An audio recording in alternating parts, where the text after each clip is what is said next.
Can you see me? I want to Yes, make we can sure. see you. Take it Okay, away, ladies. It's all yours. thank you. So what I want to do is I want to introduce this amazing woman that I have read your book. I'm so excited about it. And just to let everyone know, she's a businesswoman, she's an entrepreneur, an educator, an ambassador, an author, a mentor, and presidential special appointee. Her name is Janice Bryant Halroy. She's the founder of, and chief, excuse me, just a second. She is the founder and chief executive. Hopefully everybody can hear me. My mic just dropped. She is the founder and chief executive officer of Act One Group, a leader providing customized cutting edge solutions in the human resource industry. Janice is currently number 39 on the Forbes list of America's richest self-made women. So we're really excited about having her today. Janice, welcome to the Witty Summit. Well, it's wonderful to be here. Thank you, Layla. And you know, I have as much information I could share about you. Wow, am I happy to meet you. Oh my God, I'm so excited. You know, I had the pleasure of meeting you Mm, at the Black Enterprise Summit with my mhm, children back, Black Enterprise Magazine. They had mhm. a When Silent was it? Expo, and that was in Miami, 2016. And it was brief. They introduced me, and we just said, it was a pleasure to meet you. You received an award. Your speech was amazing because you actually inspired my college son. I have two sons, and our president of Black Women in Technology, Lori Presley Mitchell, we were there in the audience in Miami Oh, wow. 2016. So we Oh, just want to wow. say thank you for your presence. Thank you for your history and everything that you have accomplished because you are a mentor to us. So thank you, thank you, thank you, thank you.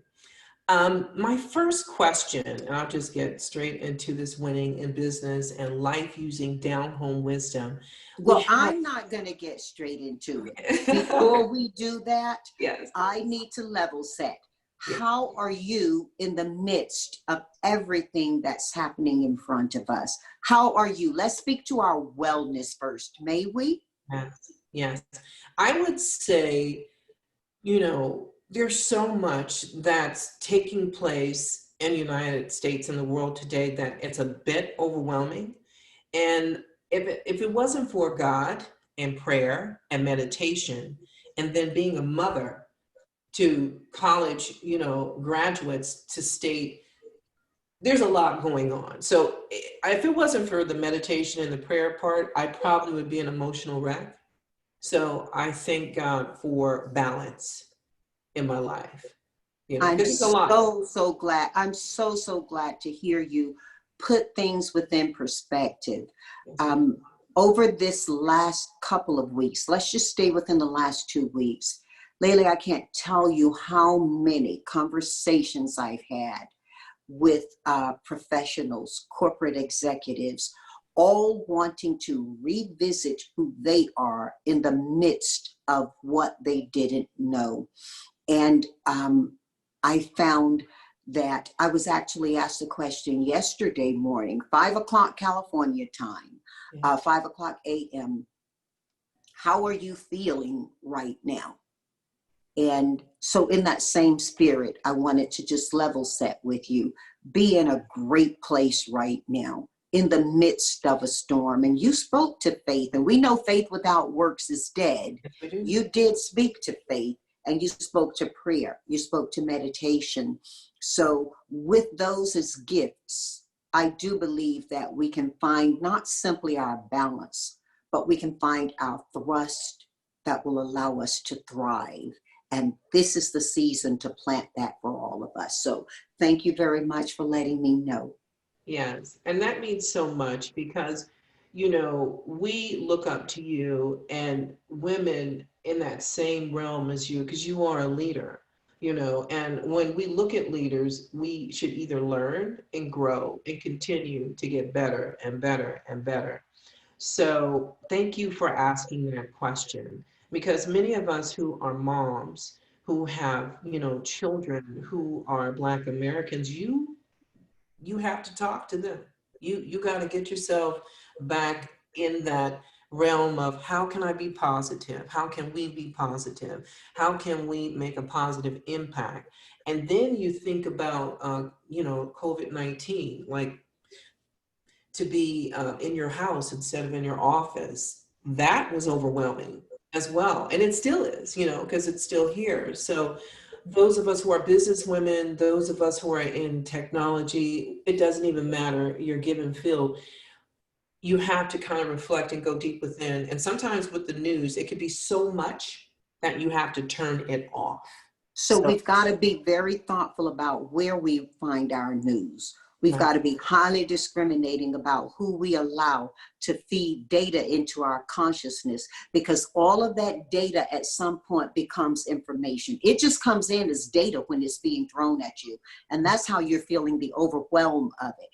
When you feel overwhelmed, that's a signal. That's your good signal that's saying, you're getting a lot of data right now. You need to step back, go into meditation, allow that data to be digested in the way it should be, and then use it informationally. And I do think that COVID-19 allowed for something good. There's good in everything. You can find good in everything. For many, it's that they are happier at home. Now, for some, they're finding out, are you that person that I used to see 3 hours a day? Now I'm seeing 24 hours and this ain't working. But for many of us, it's a time to have family in the way we read about, but we didn't live about. And so we think about it. When you first gave birth to those beautiful kids who are young adults of yours, you may perchance not have thought that everybody would be running all over the place and yada, yada, yada. Now you get that time if you are sheltered at home together. So what is the good that COVID-19 brought us? For some, it is that they're together in different ways with those they care about. For others, it's an opportunity to give to the common good. But here's the big thing. For the first time in history, all of us were focused on solving the same problem at the same time, looking toward the same outcome. And what happens in that? Our attentions are united and our spirits became universal in many ways. Now, not to take you to an ethereal place, let me back it up and tell you why it's so important to the conversation we are having about our Black families and right, about Black Lives Matters. right, COVID-19, uniting all of us around the same fears, hopes, and prayers, also gave all of us a point of attention. And so the vulnerability that many were feeling and continue to feel allows them to see a knee on a neck differently, because the stuff ain't new. And most of us have been teaching our kids and having the talks with our sons and our daughters who are African heritage in America. yes, ma'am. Here's the thing. Now everybody's paying attention. The technology that allowed us all to see, hear, and feel in a united shock is what has opened the door to the possibility of more than a virus vaccine to come out of COVID-19. And I think that is God in a pretty amazing way. I agree. I agree 100%.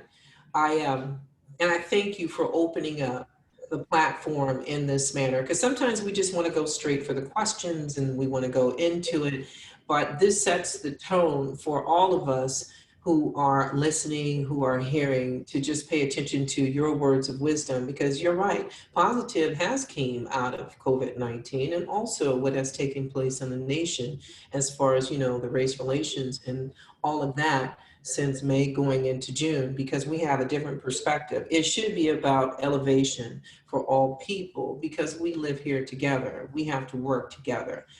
Some of us have to pray together and we want to be in alignment together. That big word is called together. Yeah, and this isn't the first time that the world or set huge populations in the world have faced the type of issues we face with COVID-19. Right. This is the first time we've had a unified and global attention around the challenges of Black lives in America. Yes. And that, you know, that Middle Passage extended itself to much of Europe and so much of the world.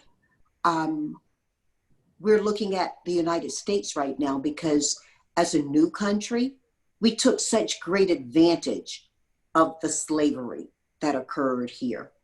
And as a new country, we built a pride and a sense of romanticism around a revolution against England. And we never quite expressed that same attention to the revolution against humanity of Black lives here. And so we're opening up in a moment, again, supported by technology, that allows us all to ask questions. It's my big prayer and it's my chant.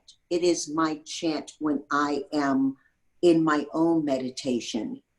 Let the moment be a movement. Let the moment be a movement. Yes. You know, we're a fast-paced economy. We are going to be even faster paced now as we look across the globe, not just in the United States, about how we regulate, how we work together. We're going to be paying attention to a new administration season, regardless of who is in the office in the United States. We're looking, and by the way, the United States has never owned slaves, but the federal government paid slave owners for slave labor to build Washington, D.C. So we're looking at life now where the economy will pick itself up, and we've got to be very attentive to where are women, where are minorities, where are African Americans, where are Blacks in this conversation. And technology in my own company certainly leveled much of that playing field for me. It still was a playing field that had already been played by others who failed before I got the opportunity. What am I looking for out of Black Lives Matter movement, out of post-COVID economic surge? What am I looking at and looking for, you may ask? I'm looking for an opportunity to be some of the first players on the field, not coming in to clean up other people's mistakes. And I'm optimistic about it. I'm smiling to you about it. Well, number one, my mama taught me years ago, you know, you got to take that pain and you can't let it become anger because it builds the cancers in you. And many of us are legitimately fighting cancer around us, right? So she told me what you've got to do is you got to turn that all of that energy, turn it into passion. Let it fuel you. Don't let it burn you. You know, anger burns, passion fuels, but they're the same elements used differently. So I'm going to take an approach of, I'm not just going to go through COVID. I'm going to grow through COVID. And I will do that wearing the banner of, as you can see, Black Lives Matter. I love it. So I have a question for you, Janice. What inspired you to write Acting Up? Because I like the title. I love it. Acting up, because everybody's acting up right now. So. Right. And you know, more and more people are getting to understand what that term means, because some of my friends who didn't grow up in Black homes or Black communities, you know, what is acting up? What does that even mean? Right. But most of my friends and most people who did grow up in homes like similar to mine, culture similar to mine, knew you were acting up meant you were misbehaving. You were stepping out of line. And I grew up in a family, and if you've read my book, perchance you get this. If you didn't get it in this book, maybe, I don't know if you read my first book, but The Art of Work, How to Make Work Work for You. And that'll be really important to the women and the people who support Whitty, okay? But Acting Up happened for me because I got so many requests to write on the idea of how you can take behaviors, thoughts, experiences that kind of color outside of the line and still create a beautiful, beautiful presence from it. And that was the inspiration. And I did my darndest, Leila, to make sure I kept it in a very plain conversation. Because when I started it, I was writing it for a lot of young women. I have a great relationship with universities and colleges, and everywhere I would go, I would find all these young women running up to me after a keynote or panel or a presentation, and they were all like really smart in their own rights. And these are different campuses I'm talking about when we still were on campuses, right? Pre-COVID. But they all want to know about me. What did you do? How did you do it? And I'm like, I'm giving you gems. I'm giving you wisdom. I'm giving you things that are very academic to your life. And they're like, and we got school too. We want to know about you and how you did it. And I thought long and hard on it. And then my daughter said, Mom, you know what? I was calling her actually from the airport in Florida, where I'd spoken at a campus there. And all of these beautiful young white girls had run up to me. And while on the stage, Leila, I was I was the only woman in the presence of 3 men. And we were all CEOs who were sharing in a business, to a business class, our experiences and taking Q&A. And they were white men, as a matter of fact. And I thought, I'm the only woman up here, and I'm Black, and you know, yada, yada, yada in my head. And then afterwards, it was as though had it been a ship, it would have tilted. All of these young women were running up to me. And Oprah used to talk about aha moments. Yes. This happened for me because I looked, and all I could see was a sea of expectant, happy, inquisitive, young white women staring at me. And one of them, I asked, I said, well, you guys, you know, you're already, and they were asking to take pictures, right?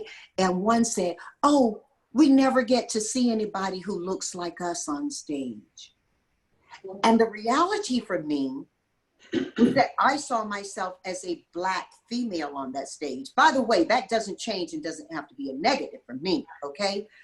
The reality for them was that they finally saw a woman on the stage. And I was asked earlier today about how do we solve for racism? And one of the things I encouraged the executive who asked that question was, we've got to think about what community means to us. How do we define our community? Those young girls saw me as an elder in a community they belonged to of women. And they had not yet drawn the line to determine whether I was Black or white or otherwise. Yes. And so, again, they'd all followed me online. They could quote me. They too had read my books, and they felt the community of who I was for what they were gaining from it. So I do think that that kind of helps you to understand why I wrote the book. Additionally, why I wrote it the way I did. Is that helpful? Does that answer your question? It is very helpful because I actually don't have, and I have to be truthful when I say this, I didn't have your physical book, but I went to Scribd. I paid for this online service and I read your book online because I'm such a, you know, a techie, and I was just like, well, you know what? I'm going to read the book. I have to have these questions and it has to make sense. Well, folks who don't have that service can Kindle it too. And that's okay. We could do Kindle, buy it on Amazon, or go to Scribd and, you know, you can download it, because there's no excuse today. You can get a book. If you don't want to hold it, you can go online and take 10 pages a day and get to, you know, where you have to go. And I think that's the beauty of women, because we are avid researchers. And when I say women, it's about women. You know, this is what WITI is about. It's about women coming together. We believe in technology, and we want to elevate. So I have another question for you. When anyone picks up your book and they review this quote, it states, winning in business and life using down-home wisdom. Can you elaborate with our viewing audience on that term, the down-home wisdom? My family's from Mississippi, so I understand. So not only do you come from people who have some pretty awesome sayings themselves, but they probably got some pretty good kitchens too. They're probably putting out some good food. Mississippi, I've enjoyed some really good food there, and I know your Congressman Benny. So yeah. Anyway, down-home wisdom is what you're asking about. You know, if you ask most African American executives who are over the age of 50, the chronological age of 50, because I am a next gen. Okay. I used to be a millennial. Now I'm a next gen. Those millennials just got too old for me. But if you ask those of us who are of a certain age, where we learned the most, those who are fortunate will tell you they learned the most from those who had the least. Mm-hmm. And down home wisdom is that knowledge that people who may not have traveled the world, but they have experienced enough of people and humanity to be able to teach forward. They may be the woman who sings on the left in the church choir. They may be the gentleman who goes around and rakes yards as a livelihood, not as a chore. They may be the school teacher who herself picked cotton or worked in tobacco for part of the school season. And so her diploma from her university is the most prized and proud possession she owns. They may also be the minister who remembered the dreams your mama and your daddy had for you before they didn't come back home, and takes just that extra moment to speak to you quietly in the corner of the church before you go back home to grandma, because mom and dad aren't there. And many of us, even such as myself, have had the wisdom of our parents who have been brought up by these communities of people. And they pour love, they pour pragmatism, and they pour the expectation and the hope and dreams of a whole host of generations through very simple phrases, many of which I share in my book that my own mom and dad would throw at us. When my mom says, "Your education is your freedom," others may take a series of textbooks to explain why that is so and how that is so, and data support it. But mama can tell you that, wag one finger, wink one eye, and you got the class. You got the meaning. You see what I mean? I see. And so down home wisdom is wisdom that's uncomplicated by formality. Mm-hmm, mm-hmm. Yet, once you gain it, you are elevated to enter any formal situation with authority and grace. That's down home wisdom.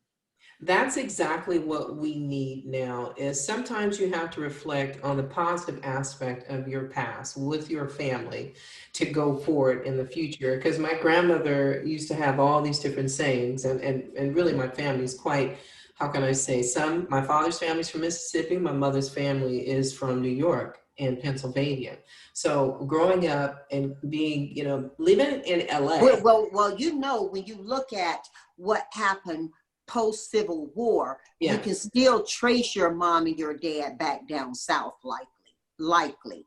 Yes, you're Both. right. You can trace likely, those from Mississippi went to one place, and those from Carolinas went to another place, but they all came from down south. And the travel, the journey to where they were when they came into our lives may have altered or changed some of their perspective about what they learned. It's true. But the heart and the heat of what they learned would still have been exhibited. And that's why Black folk know Black folk when they find Black folk. It's true, and I'm glad that you make that statement, because I remember my father had passed from cancer about 1.5 years ago, but I remember he always kept saying, "Lily, you got to go to Mississippi." And his family, when he was 16, he moved to Los Angeles, and he became one of the top tech gurus, engineering as far as refrigeration and air conditioning. He was the first African-American man in LA. And when I was younger, I didn't understand it. But now that he is gone, of course, I say, oh my God, he was so amazing. And of course, I love my dad 1000%. But Mississippi was so, that down home feeling that he had. He always went every year for the family reunions. But he got himself from Mississippi with his mother and his sister and his brothers to Los Angeles, and he said, I'm gonna start this dream. I'm gonna meet this woman. I'm gonna have this family, and I'm gonna build this legacy. And that's what he did. So that's why I asked that question, because I thought about, everything that you've contributed and you've learned along the way. And you have all these young people in technology. We learn from them. I'm in my 50s, but I still feel like I'm 25 in a sense. Mm-hmm. So, the questions that I asked when I was carefully going through your book, I said, what is going to make sense for all women who are tuned in today? Because all of us come from different regions or different places throughout the United States and maybe the world.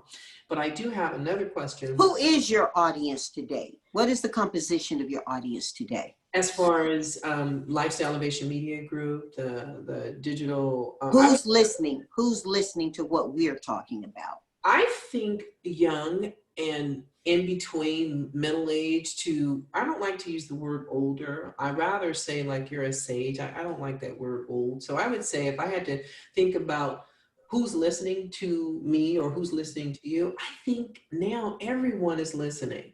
This year is that year that everyone is listening. Maybe last year it was probably. So is the community one of women in tech only, or are other people listening? I think that all people who want to be open, beautiful, listening, beautiful. Are listening, Are there ethnic or racial lines to your audience? I would say for Lifestyle Elevation Media Group, when I think about, something that I launched, there's different components. Like for instance, there's Power Player, Fat Five Lifestyle, Goddess Couture News. I had no idea I was going to be going into media or digital. Yeah. That was not my thing. I was into fashion design, but I was blessed enough to be at Fox Studios. And then I was watching these guys in tech with computers. And I said, oh my God, I love this. I love computers. I love technology. I love this whole, before the online streaming came into being. So my audience is very diverse. If I think about, some of the things I've created and I've built, that God has blessed me, allowed me to tap into. Your audience is a community, as earlier I defined it for you. Yes, you're right. This is beautiful. This is beautiful. And so your question is? So my question is, on page 42 in your book, you have... That depends on which book you got, right? how it paginates. Yeah. But what's the question? I don't have the book anyway. So on page 42 in your book, you share a section that states, discover your own personal brand. So that's why I was like, oh my God, I have discovered my own personal brand with Lifestyle Elevation Media Group. But for you, you said discover your own personal brand. And my question is, can you share with our viewing audience how you launched Act One Agency? Because that's a brand. That's a worldwide brand. That's an international brand. How did you say, this is Act One, this is the agency, this is what I want to do, and this is you right now in 2020? It came from an idea. Your own personal brand is going to, when you are in your best place, align with what your business or corporate brand are. Now, I say in my life, never compromise who you are personally to become who you wish to be professionally. So what was important to me and the messaging that I'm giving is that you understand who you are, and then everything else that you do, engage in, open or close your eyes to, will result from where you started. Let me tell you what I mean by that. In my instance of Act One Group, this company does represent a lot of who I am as a person. Now, it has elements of its branding that are much larger than I am as a person because it's an international enterprise. We're doing business in over 32 countries. So a lot of this company has the branding of many of the people who have also pathed their careers and dedicated and delivered their intelligence and their passions to who we are as a company. It all has to stem from who I am. And when you don't know who you are, you still may achieve. You can achieve money, You can achieve renown. And we've got many instances of that. How many times have you seen people who get on the big stage? You have you have a beautiful entertainment industry background and relationship. How many times have you seen people achieve a global stage and fail in a personal life? They didn't understand their branding. Very often they may have had talent, maybe a little luck thrown in, depending on your definition of luck, but they were living to a brand someone designed for them, perchance. Mm-hmm. I remember when I first came to LA, I knew two people who used to write all the press for a very well-known group, international, successful financially, record company loved them. And these folks just didn't know who they were. And they literally, I mean this literally, would pull the dailies to see what was being said about them and live to what they were living a life after somebody else wrote the script for them. Wow. And this is in music. I'm not talking about an actor who gets paid to deliver something forward. And so it's really important to understand your brand, because like those entertainers, many people are walking around today and they are offending to someone else's success, and they are ascribing to themselves behaviors they think will achieve that without ever going inside to know who they are. Here's the thing about life, and you've heard it said before in different ways. Near the finish of it, most folk who reflect on it will tell you that they regret more the things they did not do than the things they did in life. So why be afraid to do the things that inspire you, that you believe you bring true innovation to, and that uniquely allows you to, let's be real simple about it, enjoy yourself. That's right. People are out there on a grind doing stuff for stuff that has nothing to do with the stuff of which they are made. Do I make sense to you? You make sense 1000%, because I reflect on myself in relationship to every word you just spoke.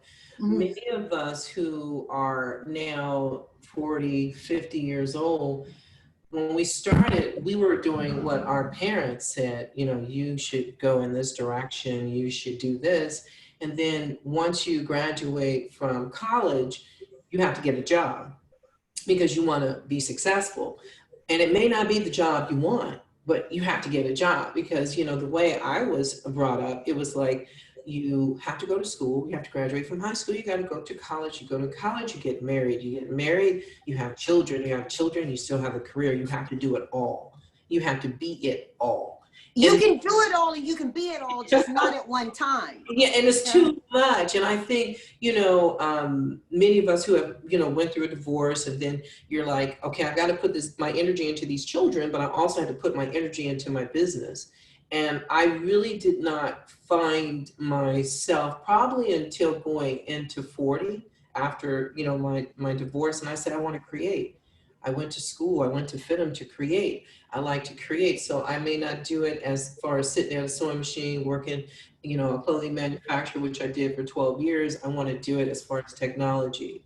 So when you answered that for me, because that was really important to state that personal brand, because ladies, one word though. Ladies, I'm so sorry to interrupt, but we are about to start another session in this same account. But thank you so much for a great talk. We all really appreciate it very, very much, but I do have to end this session. There is a networking room on the VFairs platform if you do want to carry on conversation over there. No, I just had one last thing. Okay, sure. Go success. Go she ahead. Talked about success. It's really important to share what my definition of success is, which Earl Nightingale worded beautifully. Success is the progressive realization of a worthy ideal. And if we all lock into that, understand it, pull it apart, put it back together again to ourselves, not only do we define our own personal brand, but we achieve a lot of help for others as we achieve a lot of happiness for ourselves. Thank you. Okay, thanks so much. I'm so sorry to have to end this session, but thank you very, very much.